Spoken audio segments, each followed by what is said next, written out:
Okay, this is my presentation for this week's exercise.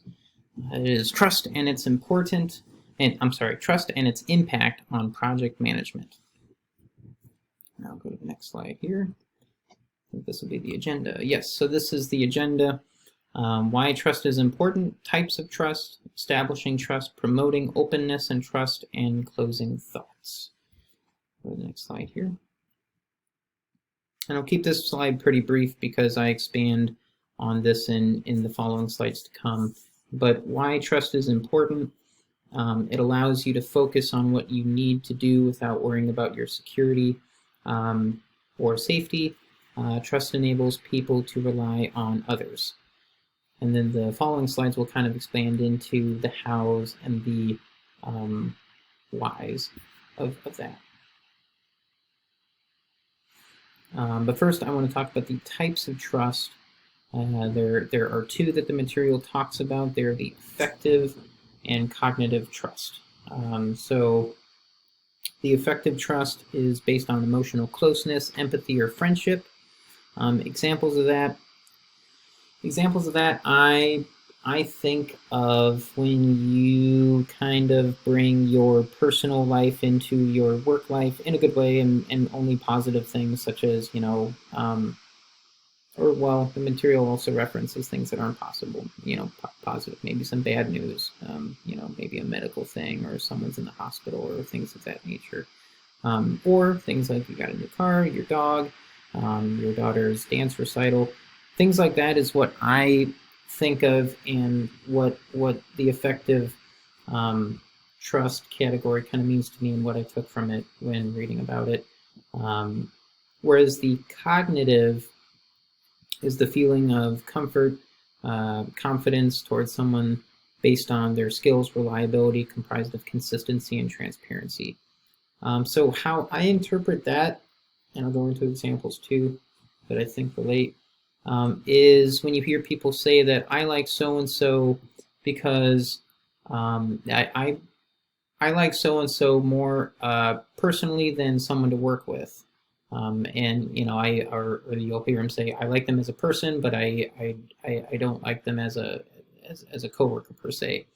And I think what they mean by that, I'm pretty sure what they mean by that is they have a great personality, they have a friendship, kind of empathy, closeness to them, and they have that kind of connection. But when the rubber hits the pavement, when the rubber hits the road, and they need something done by a certain date, or they say they're going to get something done by a certain date, and they don't, or if their skills, historically have not been up to par with what they should be, then you can't necessarily rely on them, and you don't get that feeling of comfort and confidence. The result, though, when you get both of those types of trust together, is a cohesive project team, and it's comprised of transparency, collaboration, and openness. I personally have been on teams where there's just one of the two, whether it's affective and not cognitive, and a lot of times it doesn't work out that well. I've been on teams where it's just cognitive and not necessarily effective, and that's fine. A lot of times the work gets done, but when you have both, it's sure great to have both. You can definitely tell it's much more enjoyable to work in those groups, and a lot more gets done. And the reading talks about that too. But that's the result that you get is cohesive project teams, and they are very productive and good to be around. Okay, I will go to the next slide here. Establishing trust. The material talks about these two bullet points here, and then I'll go into them. A clear definition of roles and responsibilities, detailed roll call and SAL. So the material talks about how that is one of the ways to establish trust is to have those roles defined. And in previous material that we've looked at, like the statement of work, that's a great way to do that. I've had experience with detailed roll calls where you'll have an Excel list showing who is doing what, so that you can know and trust that who you're talking to is the right person to talk to, or if they don't have the information that they need, they'll at least know who to get with in most cases, because they're closer to that team or type of work. Emotional intelligence is a big one in establishing trust, as it's something that I believe is a big thing, as well as the material points out. It's a big thing, as it controls team emotion in order to aid in their thought processes, or processes. It also perceives, generates, and regulates emotion. And then something outside of the material that I put in there was gatekeeping. I think one of the big things that I attribute to the emotional intelligence, just trying to sum up the whole thing, is personality management, in managing a room full of different personalities. And I think gatekeeping is one of the great things that you can do if you have person A and person B, and you're having a conversation and you know that person A has information that person B would benefit from, but maybe person A, there's not enough air in the room for him to speak up, or maybe he just, or she does, he or she does not want to, just doesn't have the time to bring it up or something. You can gatekeep and allow them to speak, or you're not allowing them to speak, but you're giving them room to speak, and then person B finds out, and then there's the good discussion from that. It also sets a precedent. It also sets an example for other people who see that interaction.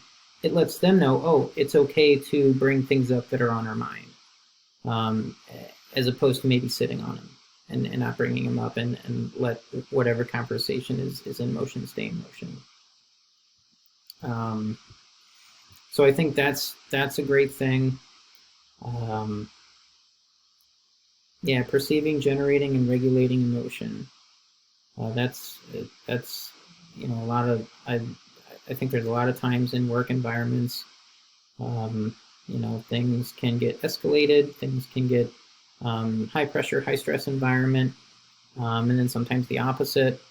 And it's good to just keep those in check, and keep your emotions in check, and make sure that you are only saying what is necessary, and in a way that is kind and respectful. So I will go to the next slide.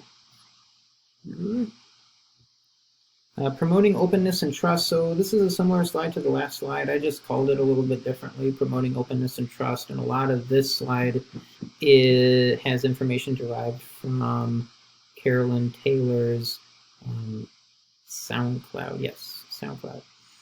So she talked about If You Really Knew Me.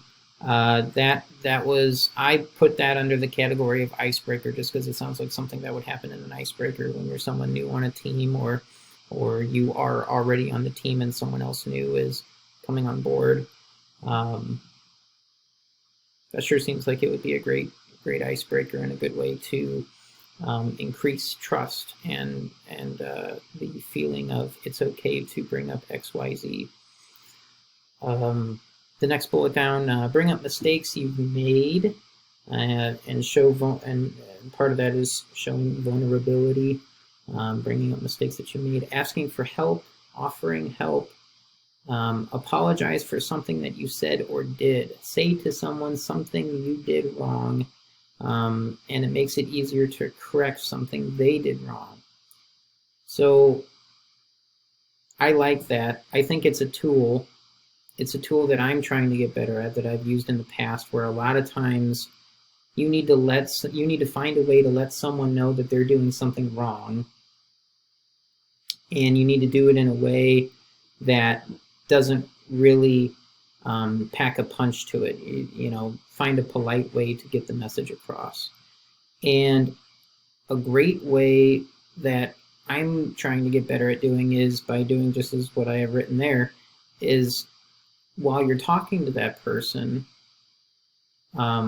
bring up something that you didn't necessarily do correctly, and then use that as a segue into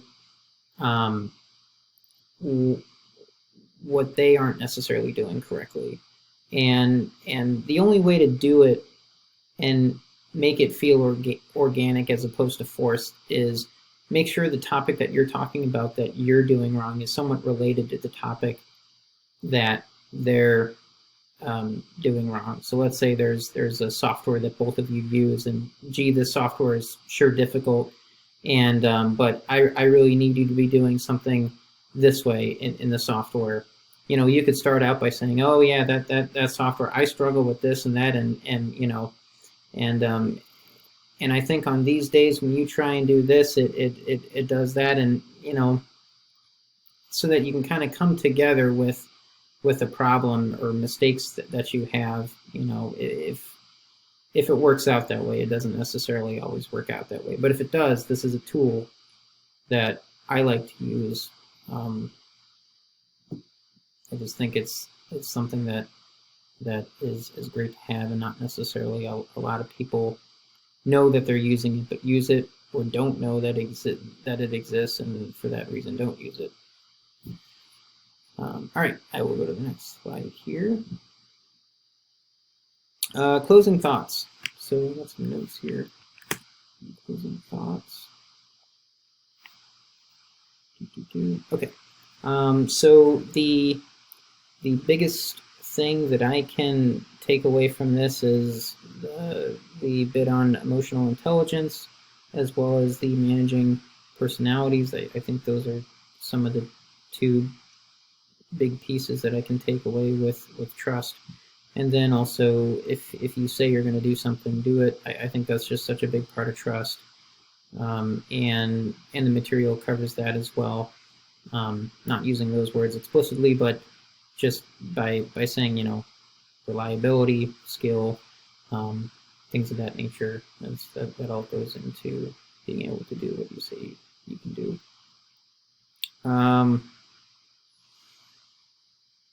I got some quotes around there from some of the authors from the material. The quotes I thought were good ones that I thought were relatable. Yeah, and those are my thoughts on trust. I think it is something that is necessary in order for teams and groups to be productive. I think that when you have a higher level of trust among everyone in the group, you can start to work. You can start to work independently within the group and without as much oversight, which is also something the material talks about. Is you can really count on one another, and you know, the wheels on the bus go round and round without a driver necessarily, without one person, you know, overseeing everything. Everything just seems to work.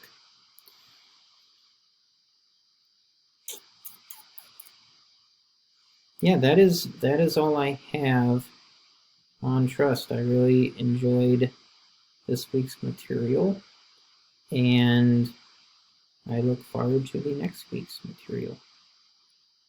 Thank you.